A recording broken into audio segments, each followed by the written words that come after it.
Assalamualaikum warahmatullahi wabarakatuh.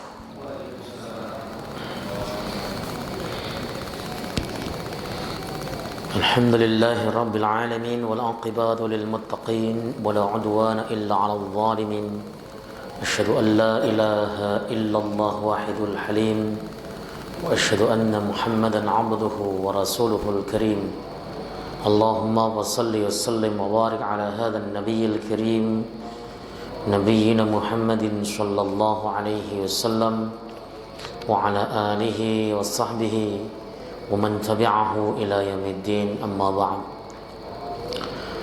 Alhamdulillah, segala puji bagi Allah Subhanahu wa taala, Tuhan semesta alam yang telah memberikan kita nikmatul imani wal islam wa sihhatil badan, sehingga pada kesempatan malam hari ini kita bisa melaksanakan ibadah salat maghrib berjamaah disambung dengan halaqah sejenak dalam rangka membahas agamanya Allah Subhanahu wa taala. Salawat salam mudah-mudahan terus tercurah keharibaan beliau Rasulullah Muhammad sallallahu alaihi wasallam berserta seluruh keluarga beliau, sahabat, kerabat dan pengikutnya, serta kita semuanya insyaallah istiqamah konsisten dalam menjalankan dan mengerjakan sunnah-sunnahnya hingga akhir masa nanti.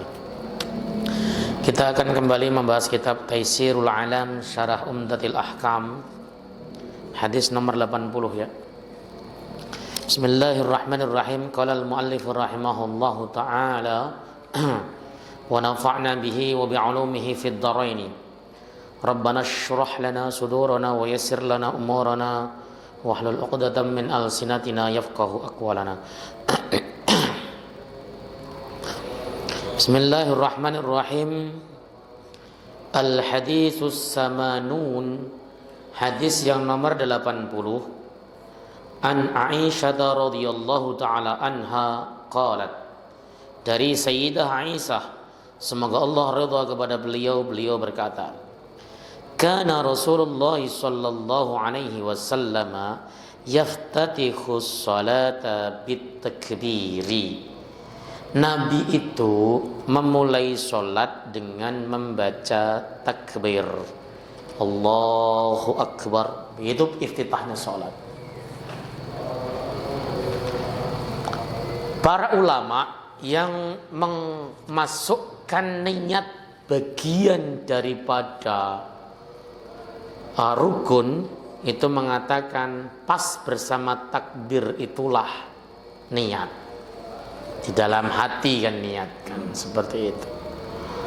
Maka ketika dia takbirnya tidak dalam keadaan ghafil, tidak dalam keadaan lalai, tidak dalam keadaan pikirannya kemana-mana, maka menghadirkan niat pada saat itu mudah. Jadi itu namanya istiftahnya salat. Wal qiraata, dan beliau membaca Al-Fatihah, membaca bilhamdulillahi rabbil alamin, dengan alhamdulillahi rabbil alamin. Para ulama berbeda pendapat tentang makna bilhamdulillahi rabbil alamin ini. Apakah yang dimaksud itu Rasulullah ketika membaca Fatihah mulainya dengan alhamdulillahi rabbil alamin, ataukah yang dimaksud alhamdulillahi rabbil alamin adalah salah satu nama dari surat Al-Fatihah? Begitu.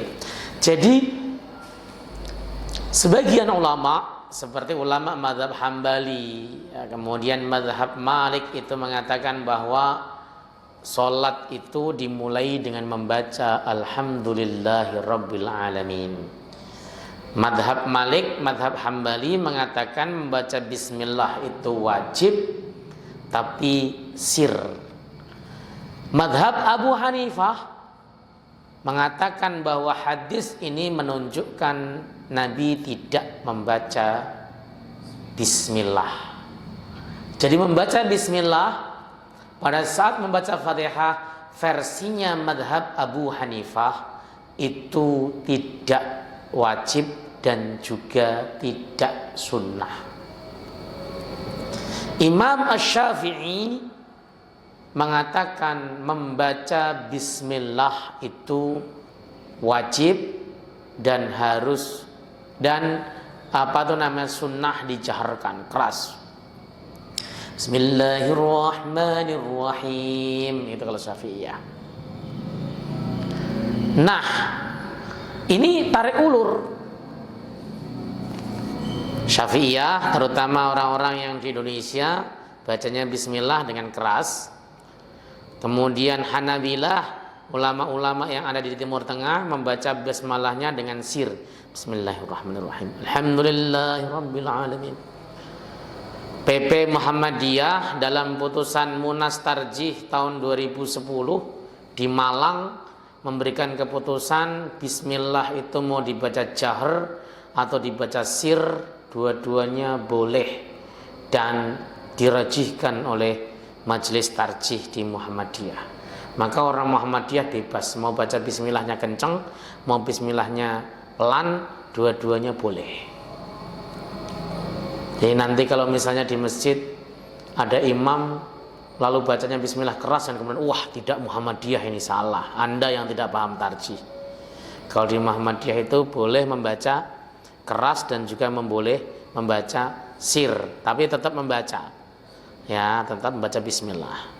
Bismillahirrahmanirrahim.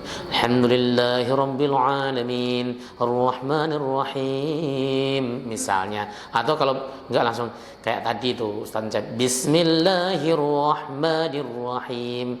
Itu dua-duanya kalau di tarjih diamalkan, dipakai. Karena apa? Karena dalil dari membaca bismillah jahr juga kuat riwayat Al-Imam An-Nasa'i, riwayat Al-Imam Ad-Daraqutni, dan beliau berkata hadza as-sahhul hadis fi hadzal bab, ini merupakan hadis yang paling sahih dalam bab ini membaca bismillah, yaitu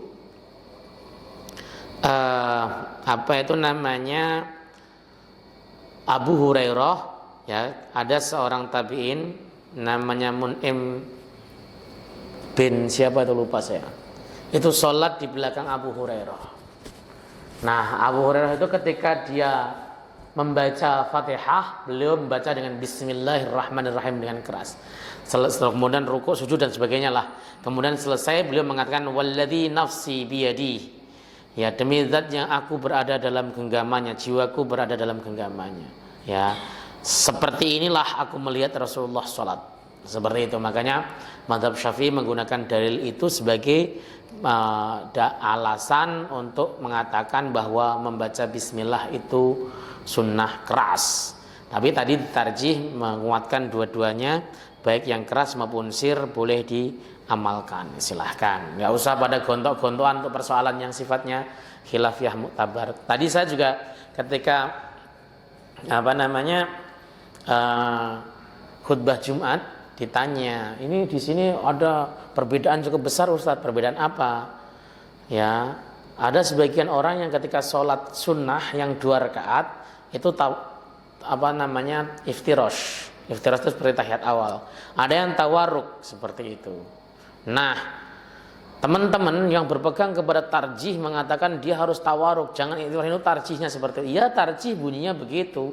Tapi tarjih tidak menegasikan atau melarang untuk mengamalkan yang sebaliknya. Jadi yang dipilih oleh tarjih, setiap sholat 2 rakaat itu ya tawaruk seperti tahiyat akhir semuanya. Tarjih ini berarti cocok dengan mazhab Syafi'i.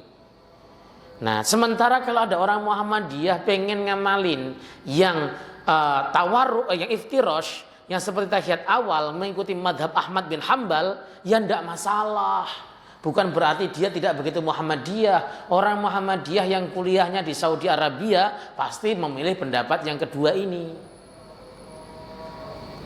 Ya biasa saja, karena itu ikhtilaf bainal madzahib dan sudah ada keputusan. Enggak usah kemudian wah ini harus begini, harus begitu. Itu kan persoalan-persoalan khilaf muktabar. Enggak usah kemudian kita kencang-kencangan di dalam masalah persoalan yang para ulama itu memang debatable. Hadisnya masing-masing ada, metodologi pengambilan dalilnya yang berbeda. Gitu saja. Nanti kita di sini juga akan membahas itu, kayaknya ada di bab-bab di bahasan-bahasan terakhir dalam hadis ini. Jadi wa qiraatu bilhamdulillahi rabbil alamin wal qiraata bilhamdulillahi rabbil alamin, dan membaca alhamdulillahi rabbil alamin artinya itu membaca Fatihah. Dalam hadis ini redaksinya.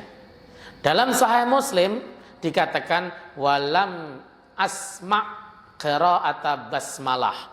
Aku tidak mendengar bacaan basmalah. Ada, itu yang dijadikan dasar oleh mazhab Ahmad bin Hambal bahwa membaca basmalah itu sir. Begitu kan? Ya itulah makanya terjadi perbedaan pendapat, dan ini khilafnya muktabar. Silahkan mau pakai bismillahnya kencang atau bismillahnya nggak kencang, yang penting baca bismillah. Kalau tidak baca bismillah berarti dia tidak sempurna rukun membaca Fatihahnya. Itu versi yang menganggap bismillah adalah rukun atau ayatun minha ayat daripada Fatihah. Wa kana idza raka'a lam yushis ra'sahu wa lam yusawwibhu walakin baina dzalik. Dan Nabi itu ketika dia ruku tidak mengangkat kepalanya ke atas dan juga tidak menundukkan kepalanya ke bawah, ya tapi di tengah-tengah. Nabi itu ketika ruku seperti satu papan, ya kepalanya lurus dengan pundaknya, tidak diangkat ke atas dan juga tidak diturunkan ke bawah, dingkluk banget seperti itu. Ya itu sholatnya Nabi, itu idealnya. Tapi kalau kita bahas ruku itu seperti apa? Ruku itu yang penting kan membungkuk. Batasan minimal ruku itu adalah pada saat tangan memegang lutut. Kalau kita rukuk tangan kita sudah megang lutut, itu sah rukuknya meskipun kepalanya masih agak di atas. Makanya kalau ada orang yang rukuk tangannya sudah megang lutut, kepalanya masih di atas, atau tangannya megang lutut, kepalanya terlalu ke bawah, itu hukumnya makruh sebab tidak sesuai dengan sholatnya Nabi Shallallahu Alaihi Wasallam. Sedang tengah-tengah. Makanya kan dalam tafsir Ibnu Katsir, ketika seseorang ruku itu yang dilihat bukan tempat sujud dia menaruh kepalanya, bukan, tapi antara dua kaki. Karena disebut tempat sujud, ya semuanya tempat sholat itu yang disebut tempat sujud. Tempat meletakkan tangan, tempat meletakkan jidat, tempat meletakkan lutut, tempat meletakkan telapak kaki, itu disebut dengan tempat sujud. Kan ada orang yang ketika sujud itu dia melihat ke arah tempat meletakkan kepala, sehingga pada saat ruku ya maksudnya bukan sujud, pada saat ruku kepalanya sedikit tegak karena posisi tempat meletakkan kepala pada saat sujud itu di depan. Seperti itu. Jadi sedengan. Tangan memegang lutut, lalu posisi kepala, bau, kemudian seluruh badan tuh lurus jadi satu. Itu idealnya. Wa kana idza rafa'a ra'sahu minar ruku' lam yasjud hatta yastawiya qa'iman. Dan beliau itu ketika mengangkat kepalanya dari ruku', beliau tidak langsung bersujud sehingga beliau tegak berdiri. Berdirinya betul-betul tegak. Jangan kemudian sami Allahu liman hamidah tapi masih bungkuk, lalu kemudian dia sujud. Yang semacam ini tidak boleh, bahkan bisa membatalkan sholat sebab iktidalnya tidak tumakninah. Ya, seperti itu. Wa kana idza rafa'a ra'sahu minas sajdati lam yasjud hatta yastawiya qa'idan. Dan beliau itu tatkala bangkit mengangkat kepalanya dari sujud kedua, maksudnya sujud pertama dia bangkit, ya, lam yasjud, beliau tidak langsung sujud lagi hatta yastawiya qa'idan, sehingga beliau betul-betul duduk dengan tegak, sempurna duduknya, duduk di antara dua sujud, duduknya sempurna. Nah, ini termasuk bagian daripada arkan atau rukun. Ya. Sementara kalau bacaannya itu sunnah, bacaan ruku, bacaan sujud, bacaan i'tidal, bacaan duduk di antara dua sujud itu sunnah. Nggak wajib, nggak rukun. Nggak disebutkan juga dalam hadis ini, tidak disebutkan juga dalam hadis musyi' salatahu. Karena nggak rukun, maka kita bisa meninggalkannya. Boleh. Pada saat apa? Pada saat kita misalnya takut ketinggalan pesawat. Kita lagi sholat, ya di luar di musola, sementara pesawat sudah boarding misalnya, maka kita sholatnya bisa ringkas dengan meninggalkan hal-hal yang disunahkan. Kalau memang betul-betul takut ketinggalan pesawat. Itu syariat itu begitu. Mudah, gampang. Wa kana yaqulu fi kulli rak'ataini at-tahiyyata. Nah, wa kana yafrishu rijlahu al-yusra, dan Nabi itu membaca tahiyat di dalam setiap 2 rakaat. Jadi Nabi setiap 2 rakaat beliau duduk membaca tahiyat. Maka ini salat wajib. Kalau salat sunnah boleh langsung bablas tanpa tahiyat. Nah, Nabi itu ketika 2 rakaat membaca tahiyat. At-tahiyyatu lillah was-shalawatu wat-thayyibat, atau at-tahiyyatul mubarakatus shalawatut thayyibatu lillah. Boleh itu dibaca. Wa kana yafrishu rijlahul yusra. Beliau itu iftirash, ya, meletakkan kaki beliau yang sebelah kiri, begitu. Wa yansibu rijlahul yumna, dan menegakkan kaki beliau yang sebelah kanan. Maksudnya telapak kakinya ditegakkan, yang sebelah kiri ditaruh di bumi dan diduduki. Itu yang disebut iftirash. Nah, ini nanti yang kemudian di belakang ada pembahasan. Kalau sholat 2 rakaat itu iftirash apa tawarruk? Karena salah satu di dalam redaksi hadis ini, setiap Nabi itu 2 rakaat, beliau membaca tahiyat dan duduknya iftirash. Begitu. Wa kana yanha an uqbatil syaitan. Nabi itu melarang, ya, duduk seperti duduknya syaitan. Iq'a namanya. Duduk iq'a itu yang dilarang. Kedua kaki diletakkan di bumi, sementara tumitnya diduduki. Itu yang pertama. Yang kedua, dua-duanya kaki diletakkan di bumi dan telapak kakinya ditegakkan, sementara dia duduk di antara kedua kakinya, ya, ngelekreh begitu kan, seperti itu. Itu duduknya syaitan, itu iq'a yang dilarang. Ada iq'a yang dianjurkan, yaitu kedua kaki dirapatkan seperti orang sujud, lalu kemudian tumitnya didudukin. Itu boleh. Kalau iftirash begitu, antum tahu orang sujud kan? Nah, kakinya dirapatkan, kemudian ketika duduk tumitnya didudukin, kakinya tetap tegak berdiri. Itu iq'a, tetapi dibolehkan. Jadi iq'a itu macam-macam. Iq'a itu duduk yang bahasa Jawanya itu duduk ason-ason, istirahat lah seperti. Tapi ada yang dilarang, ada yang boleh. Boleh. Wa yanha ay yaftarisa ar-rajulu dhira'aihi iftirasa sab'i. Dan Nabi melarang orang yang sujud itu meletakkan lengannya di bumi sebagaimana iftirasnya, sebagaimana meletakkannya binatang buas. Kita kalau sujud kan disunahkan tangan kita, telapak kaki kita menyentuh bumi, kemudian tangan kita diangkatkan begitu. Kalau sujudnya kok kayak anjing menerkam begitu, delosor begitu, ini tangannya menyentuh lantai semuanya, kemudian dia sujud, itu dilarang, makruh.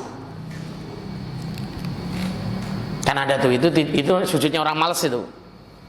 Sujud yang main delosar sujud yang malas. Paling enak tuh memang sujud begitu enak. Apalagi kalau sambil ngorok itu enak banget. Ya. Sujud meletakkan lengannya sambil begitu itu enak, itu memang enak. Makanya dilarang oleh Nabi sebab bisa melalaikan kita dari sholat. Wa kana yahtimus sholata bitaslimi, dan beliau itu mengakhiri sholatnya dengan salam. Dengan salam, diakhiri dengan salam. Oke, kita baca pelan-pelan. Tasifu Aisyah radhiyallahu taala anha bihadzal hadisil jalil salat Nabi sallallahu alaihi wasallam bi annahu kana yaftatihu as-salata bi takbiratil ihram fayaqulu Allahu akbar. Sayyidah Aisyah mensifati salat Nabi pada hadis yang agung ini, sesungguhnya Nabi itu membuka atau memulai salatnya dengan Allahu akbar, takbiratul ihram, Allahu akbar. Allahu akbar. Panjang takbirnya yang terbaik adalah tetap 2 harokat. Allahu akbar itu terbaik. Kalau mau panjang dikit Allahu akbar silahkan, masih boleh. Tapi kalau kepanjangan tidak boleh. Kalau kepanjangan itu bisa membatalkan sholat. Misalnya ada orang takbir kok Allahu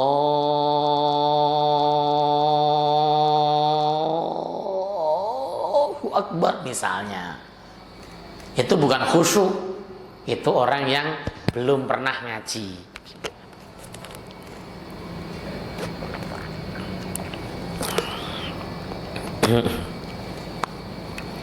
Wa yaftatihul qira'ata bi Fatihatil kitab allati awwaluha alhamdulillahirabbil alamin. Dan beliau memulai membaca dengan Fatihatul Kitab yang awalnya adalah alhamdulillahirabbil alamin.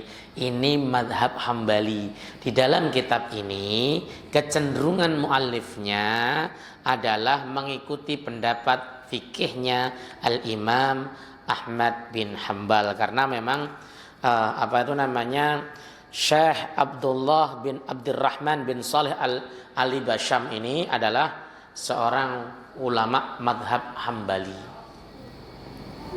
Makanya Fatihahnya mulai dari alhamdulillah, alhamdulillahi rabbil alamin, arrahmanir rahim, maliki yaumiddin, sampai 7 ayat. Kenapa? Karena Fatihah terkenal dengan sebutan sab'ul masani minal Qur'an. Sab'ul masani minal Qur'an artinya 7 ayat dari Al-Qur'an. Kalau dimulai dari bismillah, bismillahirrahmanirrahim, alhamdulillahirabbil alamin, arrahmanir rahim, maliki yaumiddin, iyyaka na'budu wa iyyaka nasta'in, ihdinas siratal mustaqim, siratal ladzina an'amta 'alaihim ghairil maghdubi 'alaihim waladdallin, itu 7. Kalau dimulai dari hamdalah, ayat ke-7-nya adalah 6-nya siratal ladzina an'amta 'alaihim, ayat ke-6 ghairil maghdubi 'alaihim waladdallin, ayat ke-7. Makanya kan kemarin sempat rame, boleh nggak kita itu ketika baca Fatihah berhenti di alaihim, siratal ladzina an'amta 'alaihim ghairil maghdubi 'alaihim waladdallin. Itu kan wajar, maksudnya umum ya, orang baca begitu. Itu lagi viral. Ya. Kalau kita merujuk bahwa itu bagian daripada ayat ke-7, ya boleh. Begitu. Di antara ulama qura, ahli qiraat, setahu saya yang melarang berhenti di situ adalah Imam Asim dari Imam Hafaz. Melarang Karena itu dianggap ghairil maghdubi, itu istisna, nggak boleh berhenti sebelum istisna, itu kata Imam Asim. Imam yang lainnya boleh. Kalau kita bicara fikih, berhenti di situ pun boleh. Guru-guru kami dulu, saya itu kan sudah pernah jadi pertanyaan pada masa zaman saya masih belajar.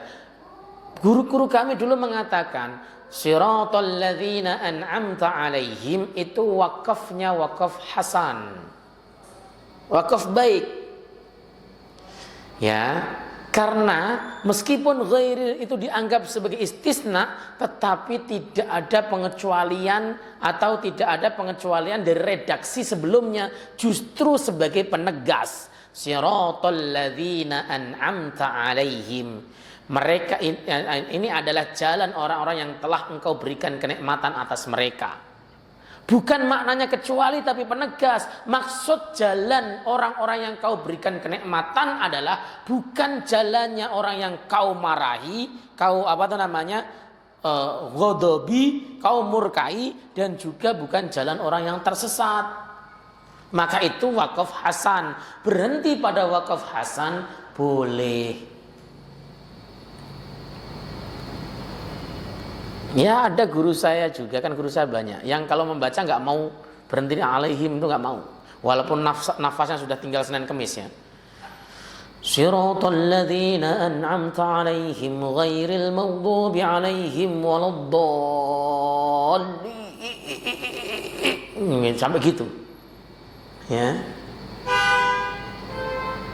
Ya, saya ngikutin para guru saya saja yang boleh, enggak apa-apa. Tidak usah kemudian dipersoalkan. Ya. Di Mekah Madinah juga baca gitu. Siratal ladzina an'amta 'alaihim ghairil maghdubi 'alaihim waladdallin. Biasa di Mekah Madinah. Bapak ya kan? Ya, tapi kalau ada yang mengatakan, ya kita berhentinya di ghairil maghdubi 'alaihim aja, misalnya siratal ladzina an'amta 'alaihim ghairil maghdubi 'alaihim ghairil maghdubi alaihim waladdallin, misalnya begitu kan, bagus juga, tidak masalah. Yang penting kalau dipakai untuk sholat, sholatnya sah gitu. Jadi kalau kita memulai dengan atau menganggap bahwa Fatihah itu ayat yang pertama alhamdulillah, maka ayat ketujuhnya harus ketemu. Kalau tidak, maka kita menyalahi penamaan Al-Quran. Yang kasih nama Al-Quran yang kasih nama sab'ul masani minal Quran itu Allah dalam Al-Quran. Fatihah itu 7 ayat. Kalau dimulai dari Fatihah, dari Bismillah, pas 7 ayatnya di Siratal ladzina an'amta alaihim ghairil maghdubi alaihim waladdallin, itu 7 ayatnya. Tapi kalau dimulai dari Bismillahirrahmanirrahim, ayat ke-6-nya Siratal ladzina an'amta alaihim, ayat ke-7-nya ghairil maghdubi alaihim waladdallin. Seperti itu. Harus ngerti. Itu banyak diterangkan dalam kitab-kitab tafsir lah kayak gitu. Wa kana idza raka'a ba'dal qiyami lam yarfa' ra'sahu wa lam yahfadhu wa innama yaj'aluhu mustawiyan mustaqiman. Tadi sudah saya jelaskan. Tatkala beliau itu rukuk setelah berdiri, artinya setelah membaca Fatihah dan surat, beliau tidak mengangkat kepalanya dan juga tidak menundukkannya. Maka kalau ada orang rukuk kok sampai dingkluk banget, itu makruh. Kenapa? Tidak sesuai dengan sunnah Nabi Sallallahu Alaihi Wasallam. Begitu. Kalau ada orang rukuk kok tangannya belum sampai lutut, batal rukuknya. Batal. Kalau dia sadar, maka dia harus mengulang rukuknya lagi dan memegang lutut. Misalnya pas mau udah itidal nih, tadi rukuk saya kok belum megang lutut, misalnya belum sampai lutut misalnya, dia harus ulang sampai lutut, kecuali ada uzur. Apa uzurnya?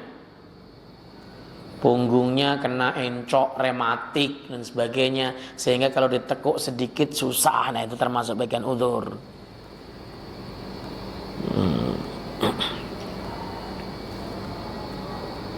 Wa kana idza rafa'a minar ruku'i intasaba waqifan qabla ayyasjuda. Beliau itu tatkala mengangkat kepalanya dari ruku' intasaba waqifan, beliau tegak berdiri. Ruas-ruasnya kembali. Adapun mengembalikan apakah ini kembali sedekap atau tidak, ulama beda pendapat. Kenapa? Karena tidak ditemukan dasar khususnya yang menjelaskan tentang itu. Sami'allahu liman hamidah, ada yang begini. Ada yang sami'allahu liman hamidah langsung lepas. Begitu.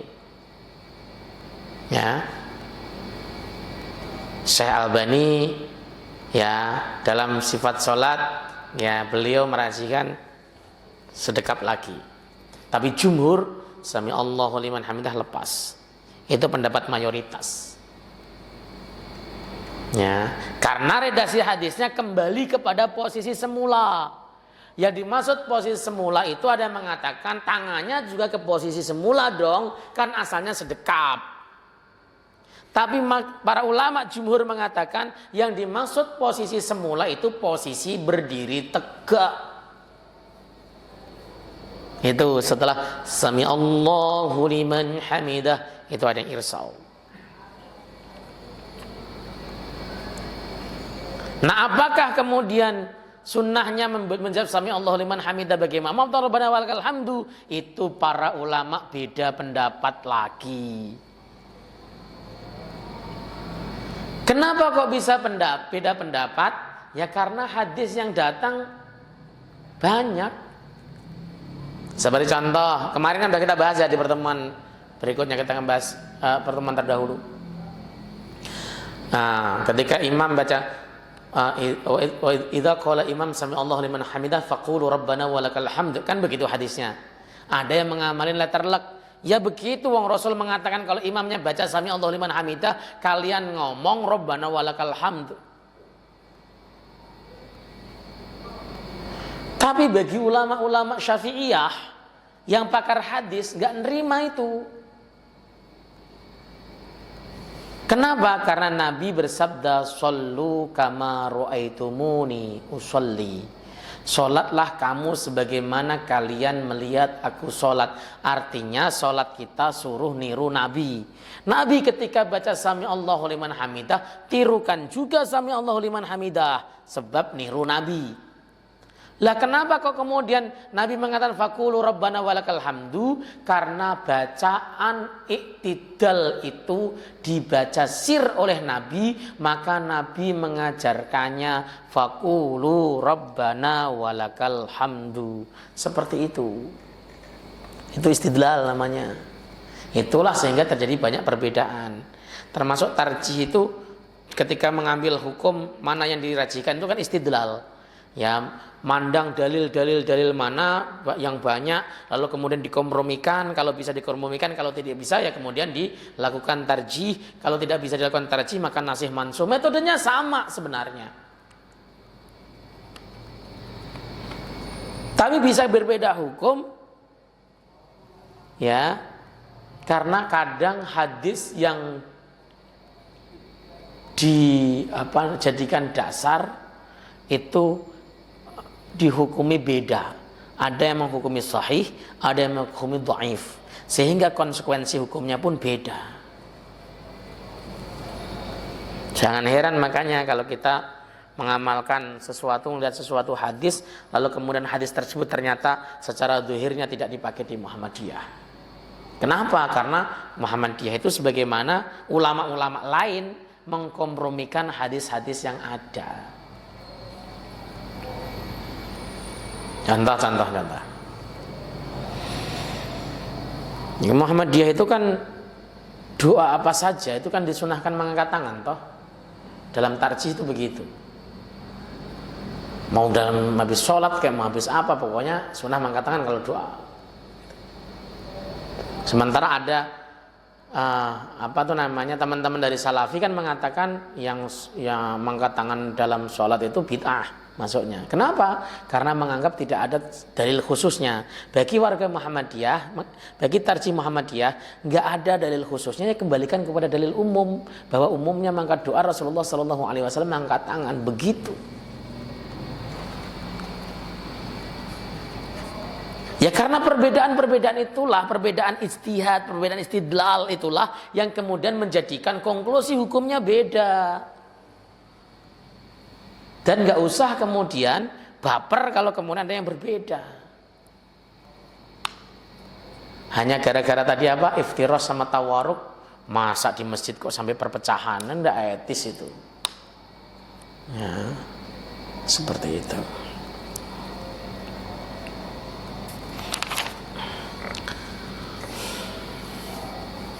Ini sebenarnya bahasanya sarahnya sudah saya jelaskan tadi, tapi nggak apa-apa lah.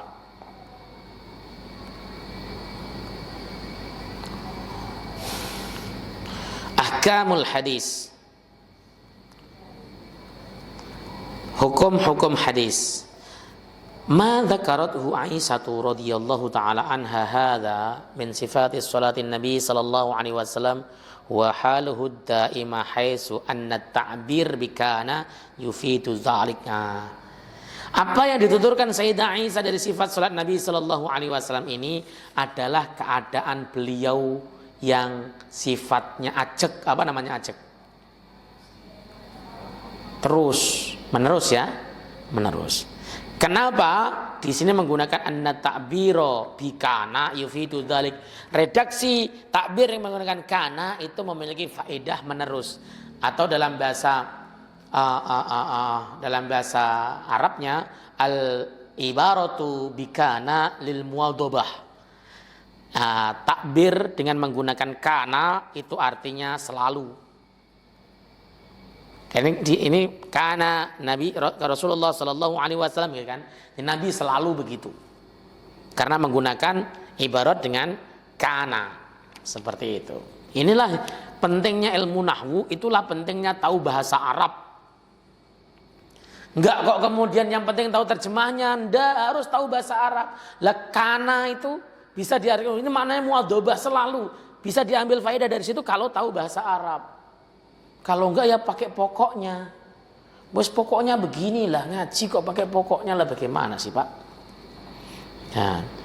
Yang kedua, wujubu takbiratil ihram allati tuhrimu kullu qaulin wa fi'lin, tuhrimu kulla qaulin wa fi'lin yunafi aqwalas salati wa af'aliha. Wa inna ghaira hadhihi sighah la yakumu maqamaha liddukhuli fi salat wa ta'yinu takbir min al-umuri ta'abbudiyah wa hiya umurun taufiqiyah. Nah ini wajibnya membaca takbiratul ihram, yang mana takbiratul ihram ini mengharamkan segala ucapan dan perbuatan yang menafikan ucapan-ucapan dan perbuatan sholat. Contoh, minum sebelum takbiratul ihram itu halal, boleh. Tapi setelah takbiratul ihram, minum halal apa haram? Haram. Buka handphone, baca WhatsApp, nerima telepon pada saat sebelum takbiratul ihram, boleh nggak? Setelah takbiratul ihram, haram. Namanya takbiratul ihram. Takbir yang mengharamkan segala hal yang asalnya halal. Nyium istri sebelum takbiratul ihram boleh. Setelah takbiratul ihram haram. Begitu.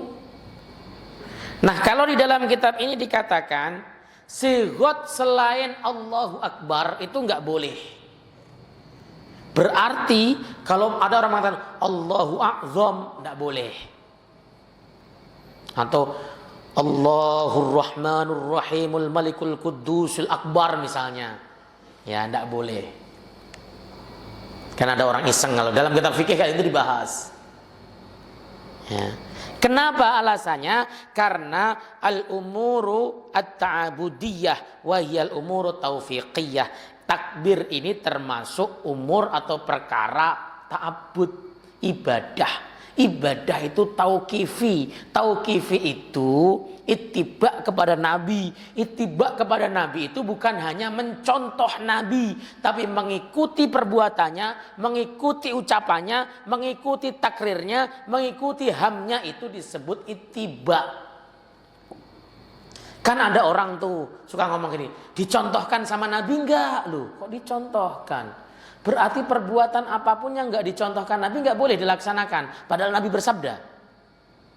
Bukan begitu. Kalau dicontohkan kan harus Nabi berbuat. Kalau Nabi enggak berbuat berarti enggak dicontohkan. Makanya yang betul itu mengikuti Nabi. Mengikuti Nabi, bisa mengikuti ucapannya, bisa mengikuti perbuatannya, bisa mengikuti takrirnya dan sebagainya, seperti itu.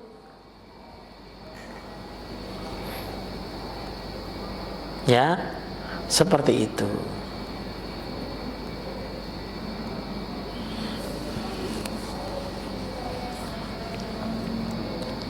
Ya kayak gini, Pak. Mungkin bagi antum yang belajar hadisnya nanggung, bisa bilang nanggung ya. Kalau pas lagi takbiran itu takbirnya biasa 2 kali. Allahu Akbar, la ilaha illallah, wallahu akbar. Itu seakan-akan yang 3 kali itu salah. Padahal ada riwayat lain yang 3 kali. Ya, kalau begitu biarkan saja 3 kali. Kalau saya suka yang 3 kali, kenapa lebih enak lagunya? Nanggung. Kalau saya sukanya begitu. Kalau mau 2 kali ente ya terserah. Saya nggak pernah jelek-jelekin. Wah 3 kali salah, tidak. Yang saya salahkan itu yang mengatakan Nabi takbirnya 2 kali bukan 3 kali. Itu berarti ngaji hadisnya belum tutup. Baca 2 kali, oke, nggak masalah. Allahu Akbar, la ilaha illallah, wallahu akbar, silahkan. Atau baca Allahu Akbar, Allahu akbar. Itu ma'ruf. Bahkan itu yang meskipun hadisnya tidak ada dalam Sahih Bukhari dan Muslim, tapi hadis ini yang diamalkan di seluruh penjuru dunia termasuk Haramain dari dahulu kala sampai hari ini. Begitu. Lah antum tiba-tiba gara-gara nemu hadis ngomong, wah itu tidak nyunah, ndak nyunah gundulmu itu loh. Ya, Anda praktekin 2 sih silahkan. Saya beberapa kali waktu sholat Id, samping saya takbirnya 2, ndak masalah, nggak saya kritik, nggak saya apa-apain. Wong benar kok. Benar nggak? Boleh nggak? Boleh. Yang nggak boleh itu yang make 2 jelek-jelekin 3. Yang nggak boleh itu yang 3 kemudian jelek-jelekin yang 2. Takbir kok 2, tidak sah itu misalnya. Nah itu dia juga salah, tidak belajar hadis secara baik. Simple sebenarnya dalam beragama. Tauqif itu apa yang didengarkan dari Nabi SAW. Tauqif. Al aslu fil ibadah at tauqif. Hukum asal dalam ibadah itu tauqif, tauqifi, ngikut totalitas. Begitu. Saya pernah ngaji ditanya sama jamaah, pertanyaan sulit. Ustadz, kenapa sih kita kalau umroh ataupun haji pada saat tawaf disuruh mengusap rukun yamani? Ya, lah aku jawabnya ya Nabi begitu. Lah terus bagaimana jawabnya? Kenapa tidak setiap pojok diusap? Lah Nabi nggak mengusap kok begitu kan? Karena ibadah tauqifi. Apa yang dilakukan Nabi laksanakan, yang enggak ya enggak usah. Nabi enggak mengusap rukun iraqi, ya enggak usah ente lus-lus rukun iraqi. Gitu loh. Karena ibadah itu tauqifi, masuk akal atau tidak itu tauqifi, ikut sama Nabi sallallahu alaihi wasallam.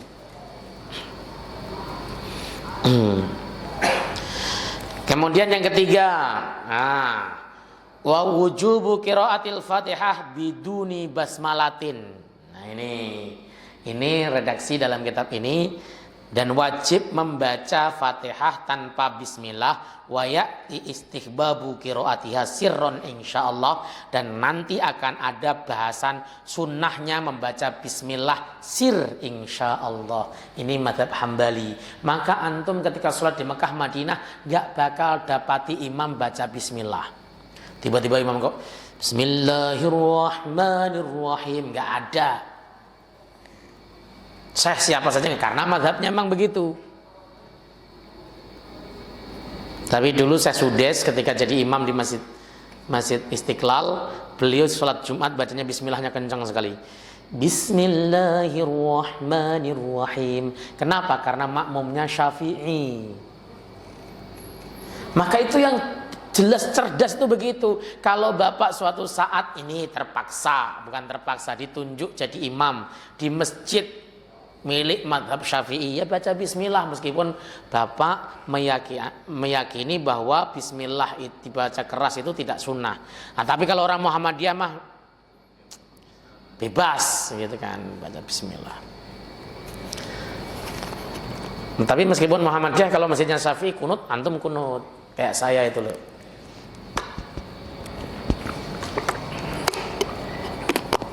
Saya kalau pas lagi sholat subuh di masjid yang semuanya kunut jamaahnya, ya saya kunut. Tapi kunut nazilah saya panjang. Kunut nazilah saya itu ini ya.